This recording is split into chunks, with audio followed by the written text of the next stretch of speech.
અમદાવાદ જિલ્લાના વિરમગામમાં A1 charitable trust દ્વારા રાહત દરે એમ્બ્યુલન્સ સેવાનો પ્રારંભ કરવામાં આવ્યો।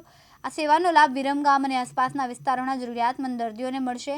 વિરમગામ A1 ચેરિટેબલ ટ્રસ્ટ દ્વારા અમદાવાદ જિલ્લા ભાજપ મહામંત્રી નવદેવભાઈ ડોડિયાના જન્મદિવસ નિમિત્તે તેમજ પૂર્વ ધારાસભ્ય સ્વ વજુભાઈ ડોડિયાના સ્મરણાર્થે રાહત દરે એમ્બ્યુલન્સ સેવાની શરૂઆત કરવામાં આવી। આ સેવાનો મુખ્ય ઉદ્દેશ આર્થિક રીતે નબળા અને જરૂરિયાતમંદ દર્દીઓને સમયસર અને ઓછા ખર્ચે આરોગ્ય સુવિધા ઉપલબ્ધ કરાવવાનો છે। એમ્બ્યુલન્સ સેવા પ્રારંભ પ્રસંગે ટ્રસ્ટના હોદ્દેદારો, સામાજિક આગેવાનો અને મોટી સંખ્યામાં સ્થાનિક નાગરિકો ઉપસ્થિત રહ્યા। ઉપસ્થિત મહાનુભાવોએ કહ્યું કે આ સેવા દર્દીઓ માટે આશીર્વાદરૂપ સાબિત થશે અને ઇમરજન્સી સમયે દર્દીઓને ઝડપથી હોસ્પિટલ પહોંચાડવામાં મદદ બનશે। ટ્રસ્ટ દ્વારા આગામી સમયમાં આરોગ્ય અને સમાજના કલ્યાણના વિવિધ સેવાકીય કાર્યો ચાલુ રાખવાની પ્રતિબદ્ધતા વ્યક્ત કરવામાં આવી। A1 ચેરિટેબલ ટ્રસ્ટ વિરમગામ દ્વારા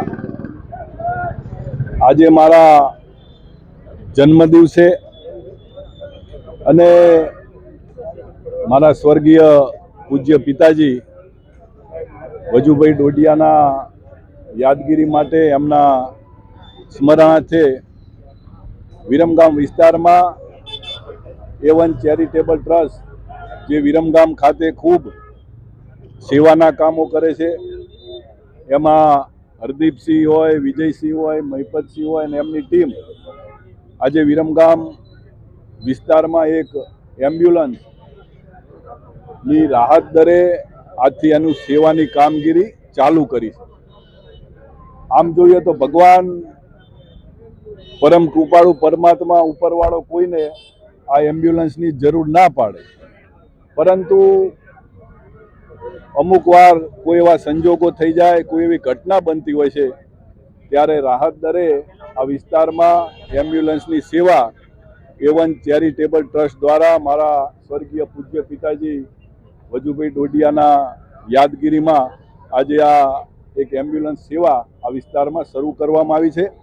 હું સમગ્ર A1 ચેરિટેબલ ટ્રસ્ટની ટીમ તેમજ અમારા વિસ્તારના ભારતીય જનતા પાર્ટીના આગેવાનો, તમામ કાર્યકર્તાઓનો આજની આ મારા જન્મદિવસને ખૂબ યાદગાર બનાવ્યો। મારા પૂજ્ય પિતાજી, સ્વર્ગીય પિતાજીની યાદગીરી હંમેશા રહે માટે યાદગાર બનાવ્યો, એ બદલ સૌનો ખૂબ ખૂબ આભાર તેમજ અભિનંદન વ્યક્ત કરું છું। નસીબ મલેક, દિવ્યાંગ ન્યૂઝ, વિરમગામ, અમદાવાદ।